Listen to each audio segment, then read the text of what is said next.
आप सभी को नमस्कार। आज हम राजस्थान बोर्ड के विज्ञान विषय का दूसरा चैप्टर ले रहे हैं। दूसरा चैप्टर जो है वो ह्यूमन सिस्टम यानी मानव तंत्र है। हमारा जो शरीर है, शरीर में जितनी भी प्रकार की क्रिया होती है हमारी शरीर को निर्माण के लिए आवश्यक जो कार्य करते हैं उनकी ऊर्जा के लिए, या हम कह सकते हैं कि जीवित रहने के लिए जितनी भी क्रिया होती हैं उन सभी क्रियाओं का इस विषय में अध्ययन करेंगे हम। जैसे देखा जाए तो मानव तंत्र जो है उसमें कौन कौन सी क्रिया है मानव तंत्र में। अगर मानव तंत्र की बात करते हैं, अगर क्रिया की अगर बात करते हैं मानव तंत्र में तो हम कह सकते हैं कि जो भोजन हम ग्रहण करते हैं, खाना खाते हैं, उसका जो पाचन होता है, उपयोग होता है, वो पाचन के अंतर्गत आता है। हम जो गैसों का आदान प्रदान करते हैं वो श्वसन कहलाता है। बॉडी में जो हमारा ब्लड का सर्कुलेशन होता है वो परिसंचरण कहलाता है।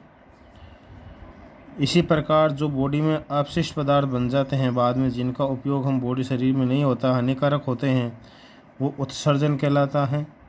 नए जीवों के निर्माण के लिए जो क्रिया होती हैं उसे हम जनन कहते हैं।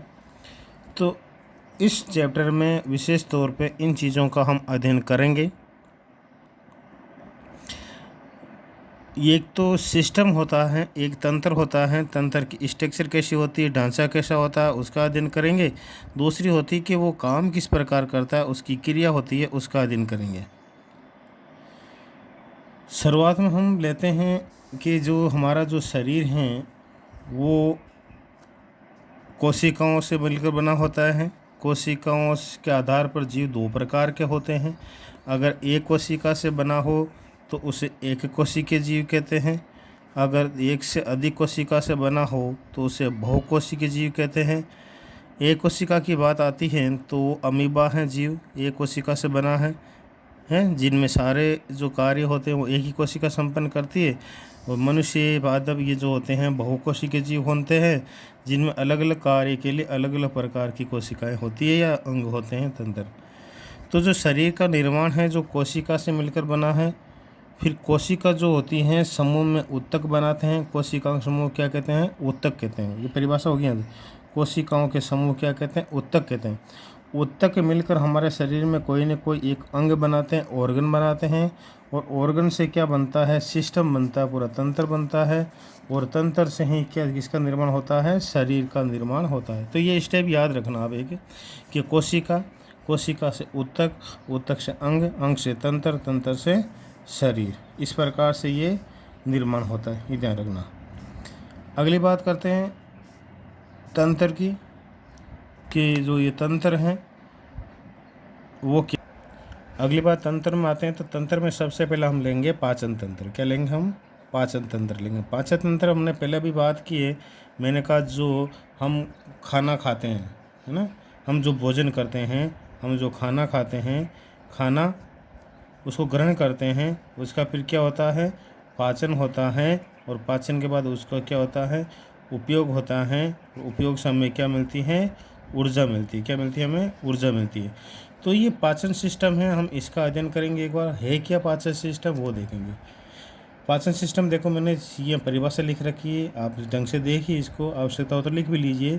वह अंग तंत्र, सिस्टम कह सकते हैं, वह अंग तंत्र जो भोजन का अंत्यग्रहण यानी भोजन को अंदर ग्रहण करते हैं, उसका क्या करते हैं? पाचन करते हैं, है ना। और पाचन करने के बाद जो आवश्यक पदार्थ हैं उनका क्या करते हैं? अवशोषण करते हैं। और अनावश्यक जो पदार्थ होते हैं उनको कहते हैं बहिष्यपन करते हैं। ये इसी सारा सिस्टम है, ये जितनी भी क्रिया होती है जो संबंधित होता है वो कहलाता है पाचन तंत्र। आप कह सकते हो भोजन का अंत्यग्रहण, पाचन, अवशोषण और बहिष्यपन, ये क्या कहलाता है? पाचन तंत्र कहलाता है। ठीक है। पाचन में होता क्या है देखिए। पाचन में क्या होता है? भोजन के जो जटिल होते हैं, बड़े, दीर्घ और एक घुलनशील अणुओं को पाचक एंजाइम की मदद से योग्य वे सरल छोटे घुलनशील अणुओं में बदलना पाचन कहलाता है। यहाँ एक नई बात आई है, वो है यहाँ पे एंजाइम। क्या यहाँ पे एंजाइम है चीज़ है, ये बात आई है। हम एक बार इसको साइड में रख कर देख सकते हैं कि जो पाचन है वो क्या है, जटिल पदार्थों को सरल पदार्थों में बदलने की क्रिया है ना, जटिल पदार्थों को सरल। अगर सिंपल बात देखा जाए, एक बार हम एक चीज़ को अगर मान लो ये जो एंजाइम नया वर्ड आया है उसको हम एक बार थोड़ा सा भूल जाएं, मतलब एक बार इसको अलग करें तो पाचन क्या है, सिंपल भाषा में कह सकते हैं जो भोजन द्वारा जो जटिल पदार्थ जो ग्रहण करते हैं उन जटिल पदार्थों को सरल पदार्थों में बदलते हैं, वो कहलाता है पाचन। अब ये जटिल पदार्थ जो होते हैं वो सरल पदार्थों में बदलते हैं। वो कौन बदलता है, कैसे बदलता है, वो जो बदलता है वो कहलाते हैं एंजाइम। क्या कहलाते हैं, एंजाइम कहलाते हैं। ध्यान करना, एंजाइम कहलाते हैं। एंजाइम है क्या, एंजाइम क्या काम करते हैं, जो भोजन में जटिल पदार्थों को पचाने की क्या करते हैं, एंजाइम भोजन में जटिल पदार्थों को पचाने का काम करते हैं। वो जटिल पदार्थ क्या करते हैं, पचाने का काम करते हैं। अब एंजाइम है क्या, ये चीज़ मायने रखती। एंजाइम एक प्रोटीन है। क्या है, ये प्रोटीन है, ध्यान रखना, प्रोटीन है जो उत्प्रेरक की तरह कार्य करता है। तो यहाँ एक नई बात आ गई, उत्प्रेरक, इसका हम बाद में अध्ययन करेंगे विस्तार से। उत्प्रेरक वो होता है जो किसी क्रिया की गति को बढ़ाता है, ठीक है ना। क्रिया की गति क्या करता है, या तो बढ़ाता है या कम करता है, खुद भाग नहीं लेता है वो, मतलब उसका कोई आगे रोल नहीं होता बढ़ने में, लेकिन ये अभिक्रिया को या तो तेज करता है या क्या करता है, धीरे करता है। उत्प्रेरक की तरह कार्य करता है जो जैव रासायनिक यानी जो जीवों में जो क्रिया होती हैं जैव रासायनिक क्रियाओं को संपन्न करता है। अलग अलग प्रकार के एग्जाम होते हैं, अलग अलग प्रकार की क्रियाओं को, जैव रासायनिक क्रियाओं को संपन्न करने में क्या करता है, ये मदद करता है, वो कहलाता है एंजाइम। ध्यान करना, एंजाइम, ठीक है ना। एंजाइम क्या है, जटिल पदार्थ को सरल पदार्थ, वो प्रोटीन हैं, उत्प्रेरक की तरह कार्य करते हैं जो जैव रासायनिक क्रियाओं क्या करता है, संपन्न करता है, वो कहलाता है एंजाइम। ध्यान करना, ठीक है। ध्यान, एंजाइम क्या है, प्रोटीन है, उत्प्रेरक की तरह कार्य करते हैं, वो जैव रासायनिक क्रियाओं को संपन्न करने में मदद करते हैं। काम क्या करते हैं, जटिल पदार्थों को सरल पदार्थों में बदलने में सहायक होते हैं एंजाइम। ये ध्यान करना, ठीक है, ठीक है। अब अगला देखते हैं पाचन जो होता है, इसके अंग कौन कौन से होते हैं, जो पाचन काम करते हैं हम अंग कौन कौन से होते हैं। अंग, इसके अंगों के अध्ययन करें। अंग मतलब जो हमारा जो आहार नाल है, कहाँ से शुरू होता है अंग। अंग जो मान लो हम अगर बात करते हैं, अंग जो होता है वो आहार नाल की बात करते हैं, तो आहार नाल शुरू कहाँ से होता है, देखो हम बात करते हैं तो ये सिंपल भाषा में देखा जाए तो मतलब ये कह सकते हैं कि जो हमारा जो आहार नाल होता है ये कहाँ से शुरू होता है, मुख से। कहाँ से होता है, ये मुख से शुरू होता है। मुख्य बाद में क्या आती है, मुख गुहा आती है। क्या आती है, मुख गुहा आती है। दूसरा भाग, पहला मुख हो गया, दूसरा मुख गुहा हो गया। मुख गुहा के बाद में एक लंबी नली आती है, इस नली में क्या कहते हैं, ग्रसनी या कहते हैं। ग्रस नली के बाद में क्या आती है, ग्रास नली आती है। क्या आती है, ग्रास नली आती है, ठीक है। ग्रास नली के बाद में एक थैलेनुमा आकृति की संरचना होती है। थैलेनुमा आकृति की संरचना होती है, थैलेनुमा आकृति की।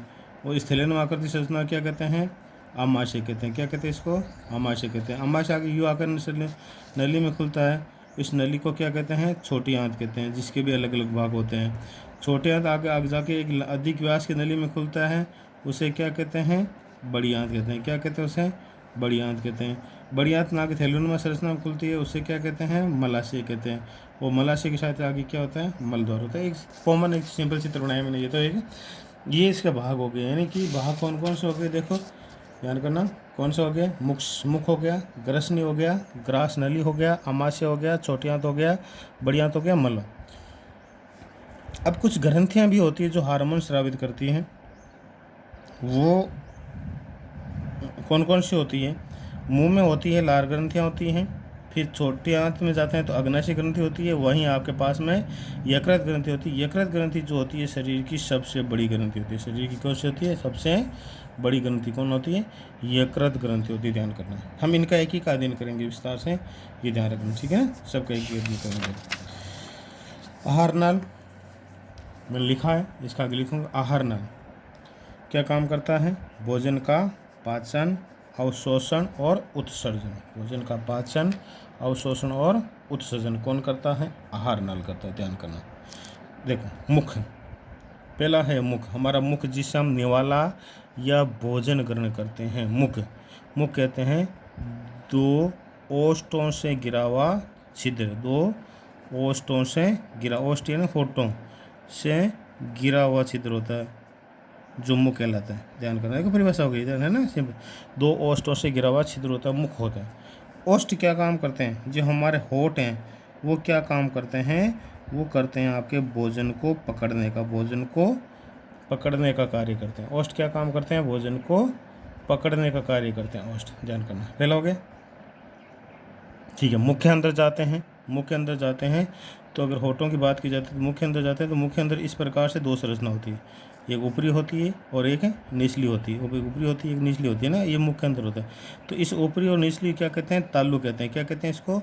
तालु कहते हैं। ये ऊपरी तालु हो गया, ठीक है, और ये निचला तालु हो गया। 2 प्रकार तालु, ऊपरी तालु और निचला तालु, 2 तालु हो गए, ऊपरी और निचला तालु हो गए, 2 तालु। ध्यान करना, मुख्य जो ये कहाँ स्थित होता है? मुख गुहा में। कहाँ स्थित होता है? मुख गुहा में। ऊपर वाले को ऊपरी तालु कहते हैं, नीचे वाले को निचला तालु कहा जाता है। तालु में क्या होते हैं? मसूड़े होते हैं। क्या होते हैं? मसूड़े होते हैं। मसूड़े में क्या?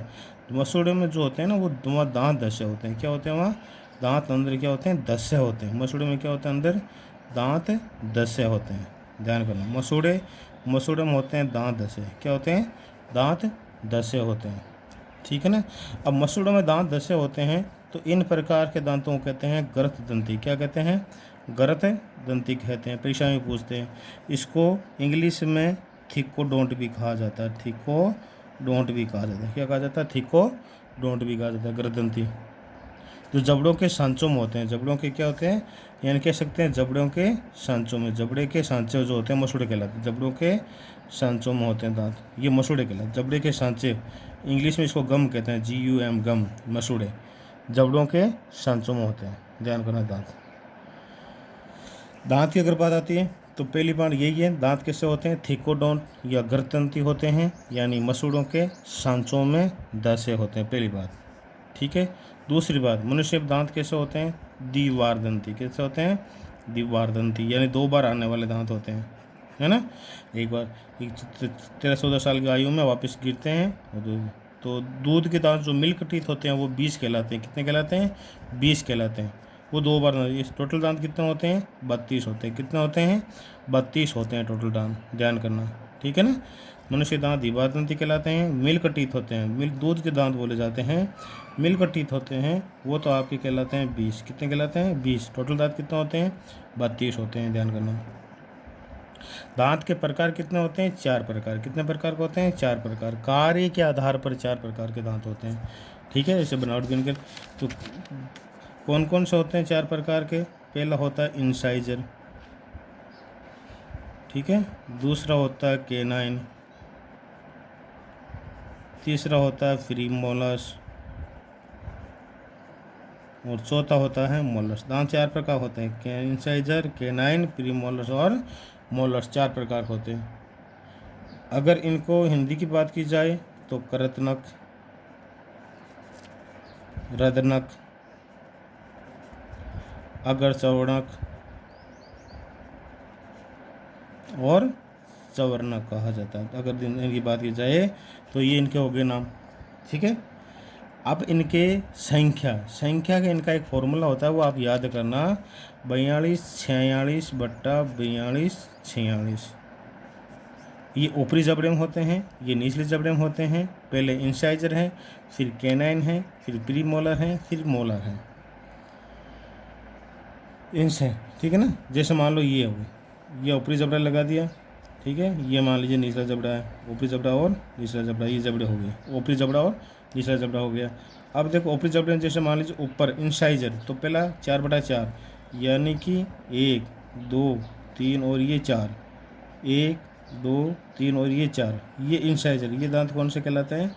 इंसाइजर। कौन से कहलाते हैं? इंसाइजर कहलाते हैं। ऊपर 4 और नीचे 4, 4/4, 4/4, ऊपर 4 और नीचे 4 क्या कहलाते हैं? इंसाइजर कहलाते हैं। ध्यान करना।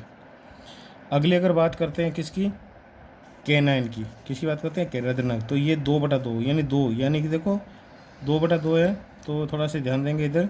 2/2 यानी कि एक तो इधर हो गया, ठीक है, और एक इधर हो गया, 2 ऊपर हो गए, एक इधर हो गया और एक इधर हो गया। ये क्या कहलाते हैं? कैनाइन। क्या कहलाते हैं? ये कैनाइन कहलाते हैं। ध्यान करना। ठीक है। अगली बात करते हैं प्री मोलर, कितने हैं 4/4, 4 ऊपर 4 नीचे, तो 4 यानी 2 तो इधर, ये 2 भी इधर, तो ऊपर कितना हो गया 2 2 कितना हो गया 4। इसी प्रकार से 2 इधर और 2 इधर, ये हो गए 4, ये हो गए प्री मोलर। ये क्या हो गए प्री मोलर। आपने अपने दांतों का आइडिया लगाओ, सामने वाला है ना दांतों के साइड ऐसे होते हैं, इधर इधर होते हैं, इन साइड के बीच में होते हैं, बाकी लेफ्ट लेफ्ट राइट होते हैं सारे, ठीक है। अगला अगर बात करते हैं मोलर्स, तो मोलर कितने हैं 6/6, तो इधर भी इधर 3 होंगे, इधर 3 होंगे, इधर 3 होंगे, इधर 3 होंगे, तो ये हो गया आपके मोलर्स। क्या हो गया मोलर्स हो गया। तो ये तो हो गया आपके दांतों की संख्या। अगला है दांत काम क्या करते हैं। दांत क्या काम करते हैं, इंसाइजर दांत जो आगे वाले दांत होते हैं, सबसे पहले बच्चों में इंसाइजर दांत आते हैं, आगे वाले दांत आते हैं नहीं आते हैं, सबसे पहले बच्चों में क्या आते हैं इंसाइजर दांत आते हैं। इंसाइजर दांत जो होते हैं इंसाइजर 6 माह की आयु में आ जाते हैं, आना शुरू हो जाते हैं। फिर कैनाइन जो दांत होते हैं वो 16 से 20 मंथ की आयु में आते हैं, 16 से 20 मंथ की आयु में आते हैं मान लीजिए। और प्रीमोलर जो दांत होते हैं वो आपके 10 से 11 साल की उम्र में आते हैं, ठीक है। और मोलर जो दांत होते हैं आपके 12 से 15 साल की उम्र में आते हैं। इस प्रकार से दांतों के इंसाइजर दांत काम क्या करते हैं। इंसाइजर दांत जो होते हैं आपके आगे वाले जो दांत होते हैं कुतरने का कार्य करते हैं। किसका कार्य करते हैं, कुतरने का। ये आपके कैनाइन जो दांत होते हैं वो आपके काटने का कार्य करते हैं। किसका कार्य करते हैं, काटने का कार्य करते हैं। और ये दोनों जो काम करते हैं भोजन को चबाने का, भोजन को चबाने का कार्य करते हैं। ये इनका नाम हो गया, ठीक है। अब अगला देखते हैं, अगला क्या है जीभ है। क्या अगला जीविया, जीविया है। जीविया जो जिस भाग से जुड़ी होती हैं मुँह हमारे तालू से हैं वो फेनुलम लिगुअल कहलाता है। फेनुलम लिगुअल से जीविया क्या होती है, तालू से जुड़ी होती है, ध्यान रखना फेनुलम लिगुअल। जीभ काम क्या करती हैं, स्वाद का ज्ञान कराती है, स्वाद का ज्ञान कराती है। देखो जीभ हमारी जो टंग होती है इस प्रकार से होती है, हमारे टंग का पीछे वाला सिरा जुड़ा होता है, पीछे वाला सिरा जुड़ा होता है, इसे फेनुलम लिगुअल कहते हैं, ये ना। ये मांसल संरचना होती है, क्या होती है, बिल्कुल मांसल संरचना होती है, बिल्कुल मांस की बनी होती है, बिल्कुल लचीली होती है, मांसल संरचना होती है जीभ, फेनुलम लिगुअल से जुड़ा होता है। अब जो जीभ होती है स्वाद का ज्ञान कैसे कराती है, जो हम हमारी संरचना बना लेते हैं जीभ की, मान लीजिए ऐसे संरचना बना ली है जीभ की, ये जीविया की संरचना होगी, तो इस पर स्वाद कलिकाएँ होती है, इस पर क्या होती है स्वाद कलिकाएँ होती है। कुछ स्वाद कलिकाएँ सिरे पे होती हैं, कुछ स्वाद कलिकाएँ छोर पे होती हैं, कुछ होती हैं यहाँ पे होती है, अलग अलग स्वाद कलिकाएँ होती हैं। अगर सिरे की बात करें तो हमें यहाँ केवल मीठे का आभास होता है, अगर इसकी बात करें तो हमें यहाँ नमकीन का आभास होता है, और इसकी बात करें तो हमें यहाँ कड़वा। हम कोई की कड़वी चीज़ देखते हैं ना तो जैसे ही निकलते हैं तब हमें पता लगता है ये चीज़ कड़वी है। और कोई चीज़ मीठी है या फीकी है हम सिर्फ आगे वाले सिरे से टच करके जीभ आने का टच करके पता कर लेते हैं छोटे बच्चे की मीठी है नहीं है, खाना है नहीं खाना है। कड़वी का एहसास हम जब निकलते हैं तब होता है। और जलन ज़्यादा साइडों पार्श्व भागों में होती है तो नमकीन का आभास क्या होता है, पार्श्व होती है। तो स्वाद का ज्ञान, स्वाद के ज्ञान के साथ जीभ और क्या काम का है, जीभ जो हम भोजन करते हैं ना उसको उलटने पलटने का कार्य करती है, भोजन को इधर उधर पलटना उलटना पलटने का, ये भी जीभ के काम हो गए, ध्यान करना, ठीक है। इसके अलावा क्या करती है जीभ, हमारे बोलने, जैसे मैं बात कर रहा हूँ बोल रहा हूँ तो अक्षरों का जो उच्चारण देता हूँ वो कौन करती है, जीविया करती हैं। इसके अलावा क्या करती है, ये दांतों की सफाई भी करती है। हम दांतों के कुछ फंस जाता है तो हम क्या करते हैं जीभ को इसको रगड़ते रहते हैं आसपास, तो दांतों की सफाई, तो ये जीविया के जो काम हो गए। तो ये जी, तो ये मतलब मुख्य रूप से है ना, ये इतनी चीज़ें मतलब आपके मुख्य गुहा में है। अब मुख्य गुहा में एक चीज़ और बच गई है वो हम अगले वीडियो में देखेंगे, ये लार ग्रंथियाँ क्या होती है, लार ग्रंथियाँ, वो हम अगले वीडियो में देखेंगे। धन्यवाद।